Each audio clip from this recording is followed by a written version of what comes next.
अस्सलाम वालेकुम dear students none چې کوم زموږ د کلاس ټاپک ته موږ سره دلته ایکسل کې چې کوم موږ سره دا سورت اینڈ فلټر کمانډز راغلي دي دا به ډیټیل سره ډسکس کوو.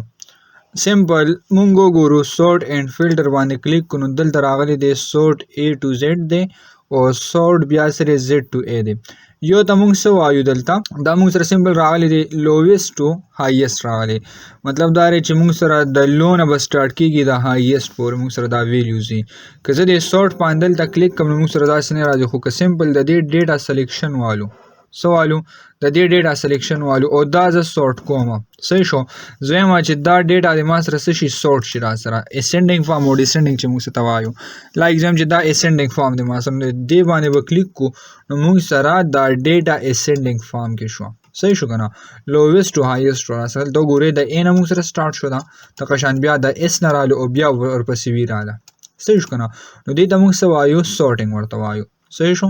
دلته سلیکشن موالو د ډیټا سلیکشن باندې ځوالو صحیح شو. دلته براش کلیک وکړو سورت باندې صحیح شو. سورت کې زه کلیک کوم سورت A to Z دی لا سورت Z to A دی که زه Z to A کلیک کوم نو دا موږ سره ډیسندنګ فارم راځي ورته وګورئ اوس موږ سره شو ډیسندنګ شوی A د ټولو لاس تر رااله دلته موږ سره V سٹارټ شو بیا S رالو بیا O رالو صحیح شو کنه نو دې ته موږ څه وایو سورټینګ ورته لکه څنګه موږ سره J شو دا شان دی F شو را سره نو دې ته موږ ډیسندنګ سورت وایو که اسندنګ سورت الو سلیکشن موالو دلته به کلیک کو سم باندې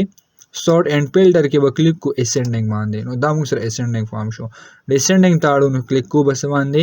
د سیکنډ چې کوم آپشن دی Z to A والا په دې به کلیک کو نو دا موږ سره کوم فارم شو ډیسندنګ فارم شو را سره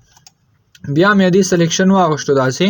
او دلته رالم کلیک مې کو سم باندې سورت اینڈ فلټر کې کسٹم سورت باندې مې کلیک کو صحیح شو. کسٹم سورت باندې کلیک کو اوس دلته موږ څه کو سورټینګ کو لکه لایک دلته ما سره راغلی پروډکټ دلته بای ډیفالت پروډکټ ورکړي چې لکه زه د پروډکټ په لحاظ سره کوم سورت کوم اوس دلته زه سیل ویلیو کې سیل کلر لګوم لاس کنډیشنل فارمیټینګ زه لګوم صحیح شو نو دلته نه لګولی شو صحیح شو. لا زه رالم دلته مې سمپل واغشتو سیل ویلیوز باندې ما سره راغلی دي او په دې سیل ویلیو کې زه دلته نه اخلم چې موږ سره داسې شي ډیسندنګ فارم توړي اوکې وګوي ډیسندنګ فارم کې شو را سره صحیح ده کنه. دلته راشو سورت اینڈ فلټر کې کلیک کو کسٹم باندې کلیک کو او زه ما چې ما سره د سیل ویلیو باندې زه کوم هو دلته راشي موږ سره A to Z شو. که زه کسٹم لیست باندې کلیک کوم نو لیست ورا سره راځي صحیح شو. که یو لیست ټایپ موږ ال نو عموم دلته نه غوښتي شو دا ټول د لیست ټایپ کې موږ دا طریقې سره الو عموم غوښتي شو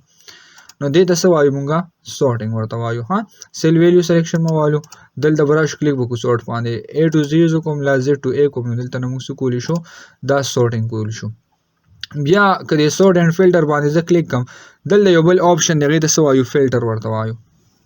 سو ورته وایو فلټر ورته وایو فلټر باندې کلیک کوو دلته یو فلټر موږ سره ولګیدو که زه دې فلټر باندې کلیک کوم نو موږ سره درالو ایفل صحیح شو. A دلته نزدا هتم اوکې کوی نو صرف ایفل پات شو. که دا ټوټل اماونت ما سره راغلی دی لا دا ټوټل اماونت نه هټ کې زرالم دلته من باندې مې کلیک او زما چې موږ سره د جنوري کوم ډیټا را دا در سره څه شي نشو کیږي اوکې وګوي جنوري ډیټا دی ختم شو را سره صحیح شو. واپس شو کو سمبل باندې به کلیک کو د جنوري سلیکشن موالو اوکې بکو واپس پر سره شو شي نو دې دا ځان موږ سره سدي او فلټر در سره د ایپل ډیټا شو کوی دلته موږ سکو اوکې وګو نو ایپل ډیټا واپس رااله صحیح شو. نو دا موږ سره کوم کمانډ دی سورت اینڈ فلټر کمانډ دی را سره صحیح ده. ان شاء الله په نیکست کلاس کې بیا موږ د دې چې کوم دا نیکست فایند اینڈ سلیکټ کمانډز راغلي دي دا به ډسکس کوو. والسلام.